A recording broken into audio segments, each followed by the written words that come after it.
Hi, today I'm going to make an explainer video on how to perform the conventional deadlift properly. So let us begin.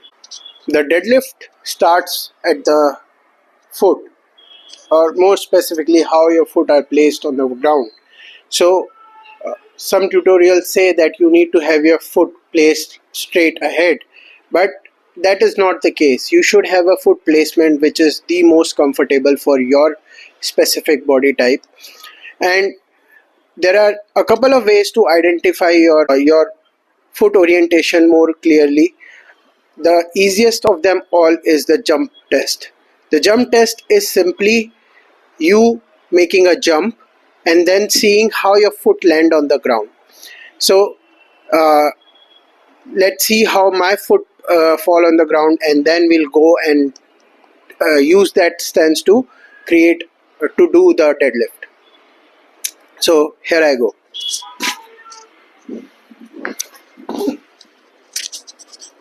So as you can see, my foot did not land perfectly straight. So I'm going to run with this foot position and perform my deadlift.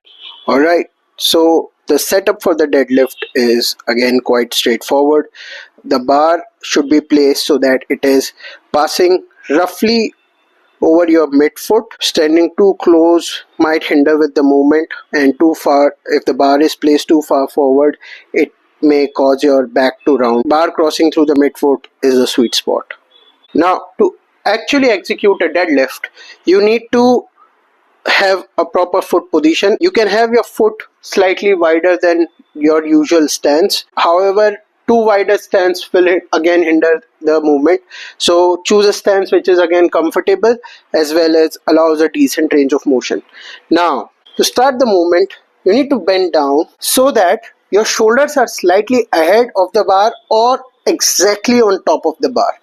So my body position allows for a slightly ahead of the bar position of the shoulders. First thing is that you need to pull the slack out. So as you can see, the bar is not snugly fitting into the plate. So when you pull on the bar, there's a little bit of a give.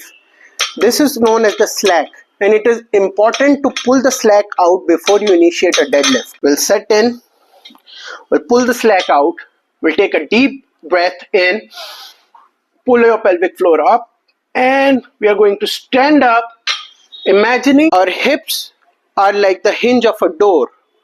So, and the head has a handle on it.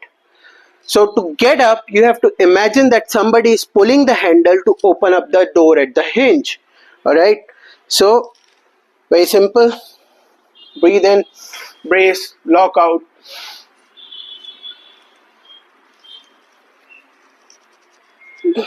Stand at the hip. And to go back down, you need to hinge at the hips. Breathe in, hinge until the bar crosses your knee, and once it is a safe distance down, bend the knees and then place the bar quickly. The most important thing to know in a conventional deadlift, or in any deadlift for that matter, is that the bar moves in a straight line. If the bar has to move to accommodate your knees, or if the bar swings too far forward during the lift, it can compromise your body position. So again, breathe in,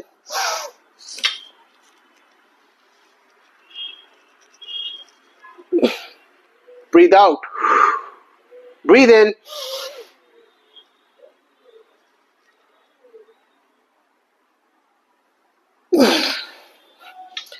it is important to leave the bar dead on the floor for the deadlift. Breathe in,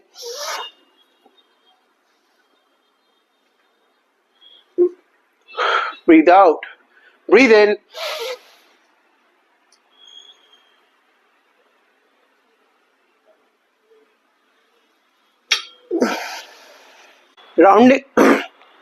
rounding off the lower back is a quite common mistake during a deadlift.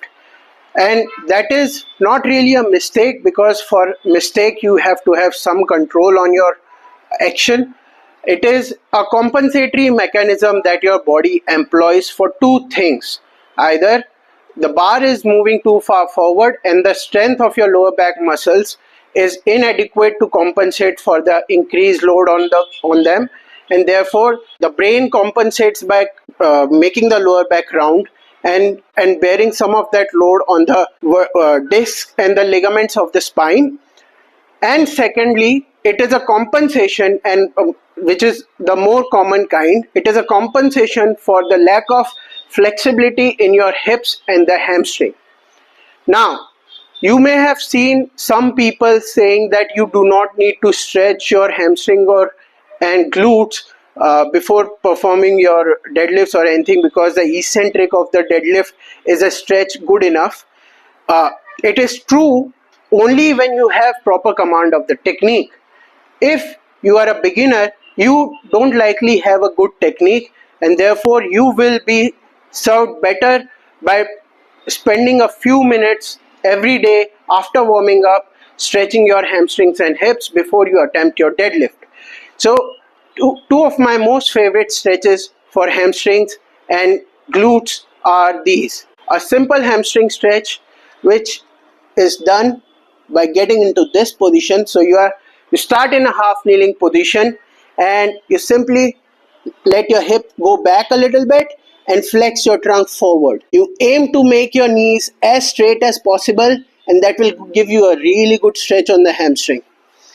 And for the hips, I like to do the figure 4 stretch, as it can be performed by anyone and everyone. So this is what I prescribe mostly. Breathe in, breathe out. The most important thing for stretching is to know that your breathing should not be interrupted because of the stretch or the pain. You should be able to breathe calmly and in a relaxed manner. The stretch should be gradual but not excessive and painful.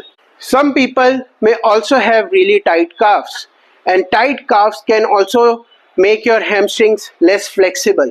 So to stretch your calves, so I use a roller and I place the ball of my foot on the roller, and I simply move my hips, my entire body towards the wall, while my knees and hips stay locked.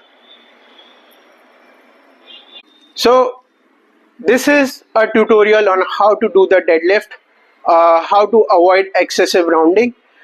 We saw proper technique, we saw stretches that can help you with the deadlift technique.